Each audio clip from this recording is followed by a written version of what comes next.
This man is a PhD student studying criminology. He researches criminal psychology and how to catch killers. Can you believe it? He is the monster who shocked America by killing 4 college students in one night. Today we will uncover how this smart criminal slowly fell into darkness. The story happens in a small town called Moscow, Idaho. It's a beautiful place. The last murder here was 7 years ago. The town is small. Half the people are students at the University of Idaho.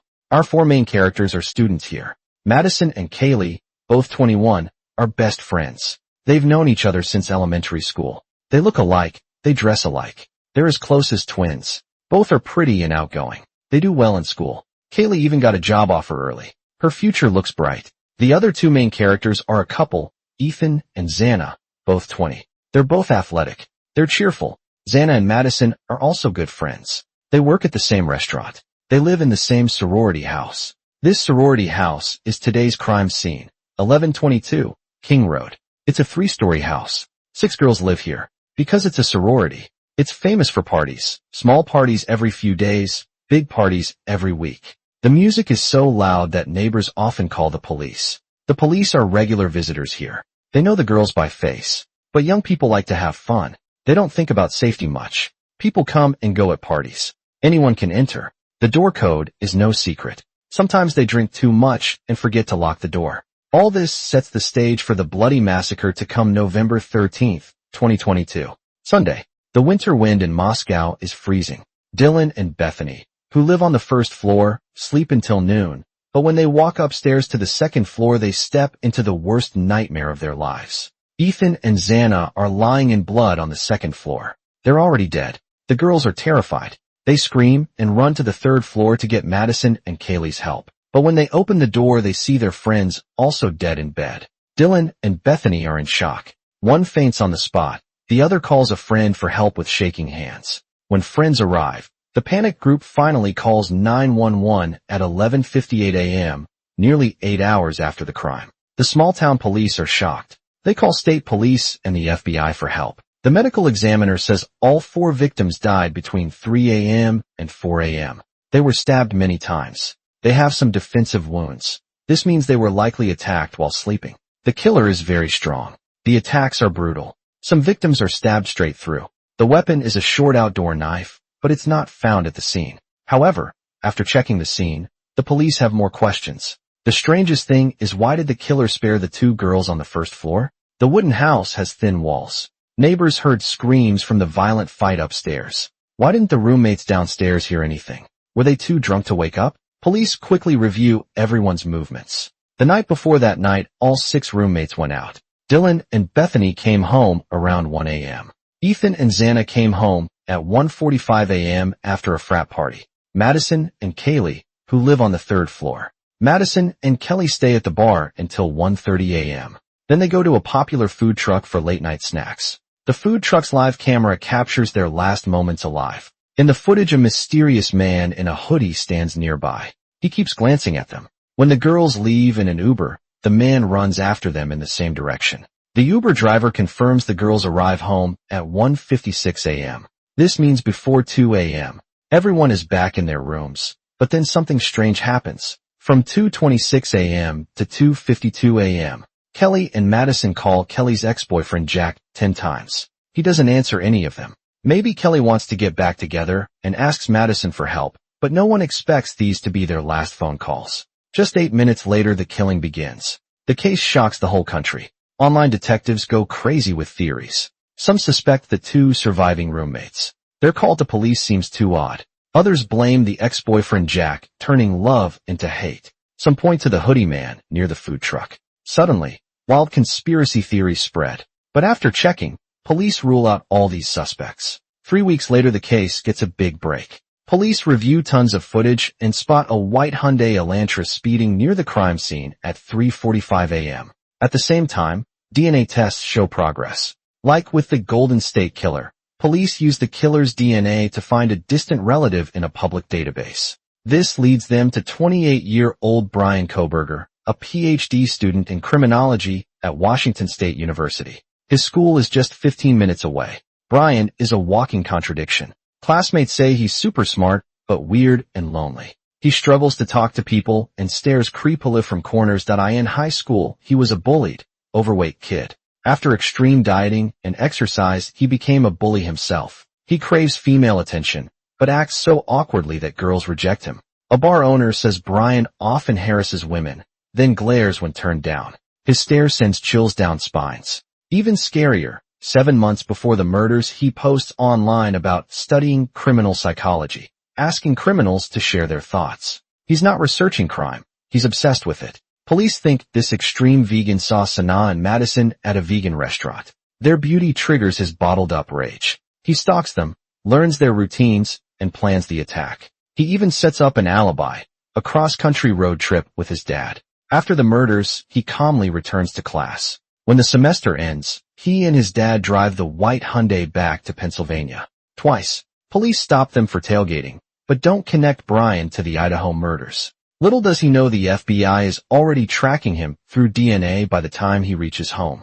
Agents are watching his every move. On December 30th, at 3 a.m., they arrest him after matching his DNA from trash. Justice catches up at last. When Brian returns to his hometown, the FBI has already identified him through DNA analysis. They secretly start watching his every move. After matching his DNA from trash he threw away. At 3 a.m. on December 30th, a SWAT team breaks down his door. They arrest Brian while he's sleeping. When caught, the first words from this criminology PhD are, "Did you arrest anyone else?" These words are exactly what John Gacy, the killer clown who murdered 33 people, said when arrested. It seems he's using this to honor his idol. He's bragging about his work. Though Brian still claims he's innocent, his excuses sound weak against the solid DNA evidence. A man who studied how to catch criminals wanted to become the perfect criminal himself. That's the biggest irony. What awaits him is the harshest punishment under the law. In our last video, we talked about the Idaho University murder case. Today I'll share more details about it. Just to refresh your memory, let me quickly reintroduce this man. He seems to be a PhD student studying criminal psychology, but he's actually the main suspect in a shocking campus murder case. By day, he works as a teaching assistant at the university, but at night, he becomes a monster. He sneaks into student apartments and in just 10 minutes brutally kills 4 college students. Today we'll uncover the terrifying details behind this Idaho University murder case. The story begins with a rookie detective named Brett Payne. Payne has only been a police officer for 2 years. Before that, he served in the U.S. Army's 82nd Airborne Division and was deployed to Afghanistan. Though he has no murder case experience, the police chief insists on making him the lead detective for this big case. On the day of the crime, Payne arrives at the scene. A 3-story house is already surrounded by police tape. He enters through the front door with his colleagues and goes straight to the 2nd floor. As soon as he enters, Payne sees victim Xana on the floor and her boyfriend Ethan lying on the bed. Both are covered in blood with terrible knife wounds. Then they go to the 3rd floor. There are 2 rooms there. One belongs to Kaylee. The door is locked and a dog is barking inside. When police open the door, they only find Kaylee's pet dog. In the other room, Madison's room, Payne sees the worst scene. On a small single bed, Kaylee and Madison lie together in a pool of blood. However, as Payne examines the scene, he makes a chilling discovery. On the bedsheet next to Madison's body, there's an empty brown knife sheath. It has the words K-Bar and USMC printed on it. This is a combat knife commonly used by the U.S. Marine Corps. Luckily, the state lab later finds clear male DNA on the sheath's button. This forgotten knife sheath becomes the first key clue in solving the case. After examining the scene, Payne interviews 2 surviving roommates, Dylan and Bethany. Dylan's statement completely changes the police's initial understanding. It turns out Dylan doesn't live on the 1st floor, as the police claimed. She lives on the 2nd floor, just next to victims Xana and Ethan. Even more shocking, she wasn't asleep during the attack. She even saw the killer. Dylan recalls that around 4 a.m., she wakes up to noises upstairs. It sounds like Kaylee is playing with her dog. Soon after she hears Kaylee say, "There's someone here," Dylan feels something is wrong and opens her door to look, but sees nothing. Just as she lies back down, she hears crying from Xana's room. She opens her door again, but still sees no one. Then she faintly hears a man's voice say, "It's okay, I'll help you." Dylan closes her door, but Xana's crying continues. A neighbor's security camera confirms this at 4:17 a.m. The camera clearly records dog barks, crying, and a loud noise. After that, the crying suddenly stops. At this moment, terrified, Dylan opens her door a third time. Suddenly, a dark figure appears in front of her. She freezes in fear and can't move. The man is tall and thin, dressed in black, and wearing a mask only showing his thick eyebrows. The man completely ignores Dylan, who stands frozen in fear. He walks straight past her. He opens the sliding door on the second floor and leaves. Only then does Dylan snap out of it. She quickly runs back to her room and locks the door. Dylan's account reveals two shocking facts. First, the killer knows the house layout perfectly. After entering, he skips the second floor, goes straight to the third floor to kill Kaylee and Madison, then comes down to kill Xana and Ethan. Second, the killer has a clear purpose. He passes Dylan's room 3 times, even facing her directly the last time, but acts like she's invisible. Why does he spare Dylan? Is he overconfident, thinking a girl is no threat? Or maybe in his killing plan Dylan was never a target? With eyewitness testimony and key DNA, the investigation moves fast. The FBI sends over 30 agents to help Payne's team. Checking countless cameras, they quickly spot a suspicious white Hyundai Elantra. Between 3:29 a.m. and 4:20 a.m., this car circles the crime scene 4 times, like it's scouting the area. On the 4th pass, it clumsily turns around and stops in front of the house. Cameras show at 4:20 a.m. the car speeds away from the area. Following this lead, police track the car to Washington State University 10 miles away.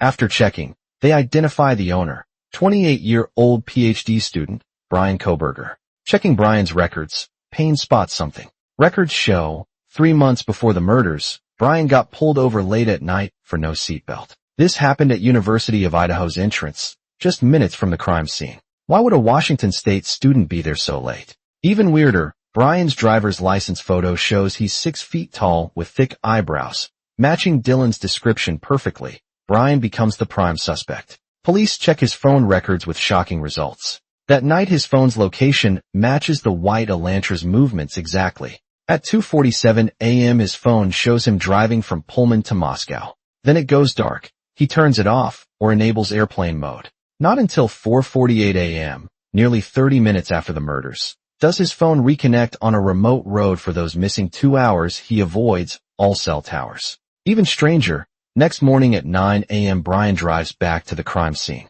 He stays for 9 minutes before leaving. Why go back to admire his work? Police start 24-hour surveillance on Bryan. He drives over 2,500 miles with his dad to their Pennsylvania home. The whole trip, he's extremely careful, even wearing medical gloves to take out trash. But he doesn't know FBI agents are watching his house. On December 27th before dawn, Bryan sneaks out and dumps trash in a neighbor's bin.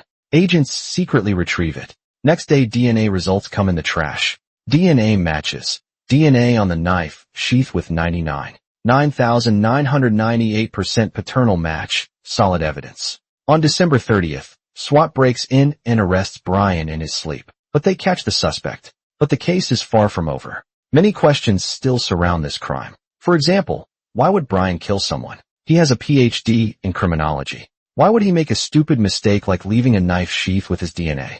The most confusing part is the survivor, Dylan. She sees the killer leave, but she waits 7.5 hours before calling the police. What was she thinking during that time? Was she too scared, or was there another reason? As the investigation goes deeper, more strange details come out. Bryan's sister starred in a horror movie in 2011. The plot was about college students being hunted by a psycho. A nurse also says she once went on a date with Bryan, but he acted very weird. She had to fake being sick to scare him away. Right now, Bryan says he is not guilty. His lawyer will likely argue the crime scene was contaminated because Dylan didn't call the police herself. She called her friends first. They came, saw the scene, and then called 911. This delay could have messed up the evidence. The fight between good and evil is just beginning. New evidence from the police completely changes what we know about the Idaho University murders. What really happened to them that night? Why did they call the police 8 hours after the crime? The truth is more complicated than you think. The story begins on the terrifying morning of November 13th, 2022. In a 3-story house in Idaho, USA, 6 college students live together when the crime happens. The survivors Bethany and Dylan live on the 1st and 2nd floors. Another room on the 2nd floor belongs to victim Xana and her boyfriend Ethan. Madison and Kaylee live on the 3rd floor. They sleep in the same bed. That night, at 3:59 a.m., Xana's food delivery arrives. She eats and returns to her room. She scrolls through TikTok until 4:12 a.m. around. This time Dylan wakes up to noises from upstairs. It sounds like Kaylee playing with the dog, but then she hears someone say, "There's someone in the house." Dylan thinks it's Kaylee, but she isn't sure. She bravely opens her door twice to check. The hallway is empty. However, when she returns to her room, she hears something scarier, Xana crying. A man's voice says, "It's okay, I'll help you." Frightened, Dylan opens her door a third time. This time she sees a tall, thin man with a mask and thick eyebrows. He walks quickly toward the kitchen sliding door. Strangely, he carries something that looks like a vacuum cleaner container. Seeing the stranger walk past, Dylan quickly goes back into her room and locks the door. Starting at 4:19 a.m., she does something important. She calls each roommate. First she calls Xana, then Kaylee. No one answers. She doesn't know. They are already dead. Next Dylan calls Bethany downstairs. Police first said Bethany slept through everything, but new evidence shows she was awake and talked to Dylan for 41 seconds. After hanging up, Dylan calls Madison on the third floor. Again, no answer. At 4:22 a.m., Dylan and Bethany start texting each other frantically. Dylan describes the man in black. She says she's terrified. Bethany is scared too. She tells Dylan to come to her room. So Dylan goes downstairs in the dark and hides with Bethany in her first floor room. They keep calling and texting their 4 friends upstairs. No replies after 8 minutes of this.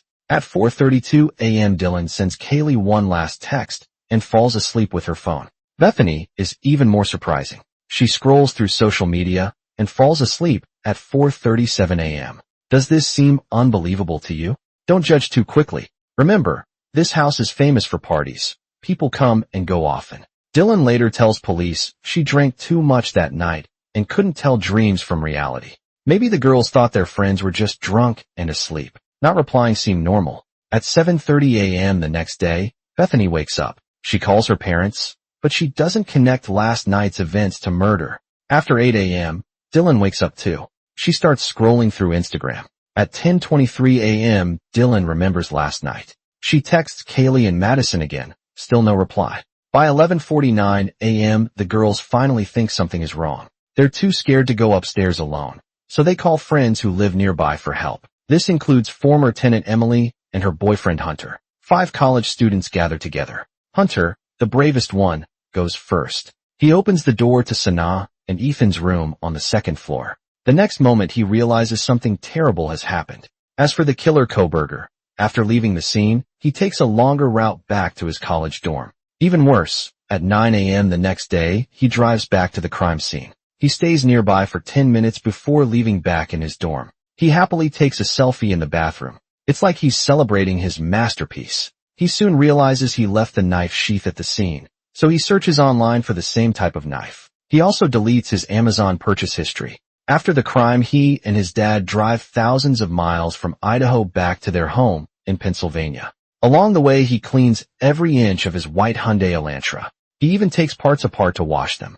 This leaves no clues for the police, but justice prevails. The police find a cotton swab in his family's trash. They extract his father's DNA from it. It matches the DNA on the knife sheath. The evidence is solid. It points directly to Kohberger. He's a top student in criminology. Why would he commit such a brutal crime? To change himself? He starts working out and dieting like crazy. He even uses heroin. He loses nearly 100 pounds, dropping from 295 pounds though he's thinner. His personality becomes aggressive. He grows obsessed with serial killers. He studies Ted Bundy nonstop. He even copies Bundy's style. He likely meets Madison and Sanaa at a vegan restaurant where they work. He stalks their lives and home through their social media. Finally, he chooses them as targets. Just when everyone thinks Dylan is the only witness, another unexpected witness comes forward. Molly, the food delivery driver for Sanaa, that night. 2 years later she's arrested for drunk driving and drug possession. To avoid jail, she tells the police she saw Kohberger that night. She says she didn't leave right after delivering the food. Kohberger's car parks next to hers. Her story fits the timeline. But Molly is a drug addict who often lies. Her testimony is doubted. Would a killer about to strike park next to another lit-up car with someone inside? Either way, maybe because of this new witness or to spare his mother from testifying, Kohberger takes a plea deal. He avoids the death penalty and gets life in prison with no parole. This splits the victims' families. Some are relieved to avoid a long trial. Others are angry. They'll never know his true motive. With Kohberger locked up, this shocking campus murder case ends. But the biggest question may die with him. Why did he kill those four innocent young people?